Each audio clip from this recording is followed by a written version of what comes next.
আসসালামু আলাইকুম, কী অবস্থা সবার, কেমন আছেন? আশা করি সবাই ভালো আছেন।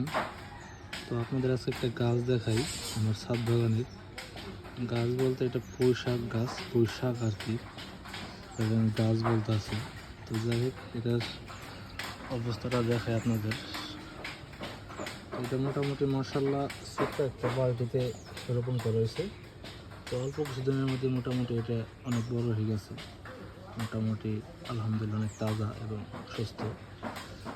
তো এটা কিছু কাজ আছে, এটা মোটামুটি যে নিচের যে পাতাগুলো আছে বুঝে বা যেগুলো নরম হয়ে গেছে বা একটু লাল লাল হয়ে গেছে, এগুলা ছেড়ে দিতে হইব যাতে উপরে আগার যে পাতাগুলো আছে এগুলোতে রস পায়। এগুলা ছিঁড়ে ফেলাই দেওয়া লাগবে।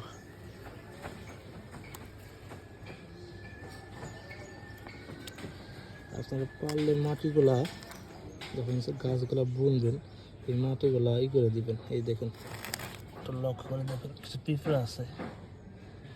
মাটিগুলা একটু এসরাই দিয়ে একটু গোবর সার বা একটু জৈব সার বা একটু গোবর, এগুলো ভুসি এগুলো দিতে পারেন, ঠিক আছে, যাতে একটু গাছগুলো উর্বর হয়।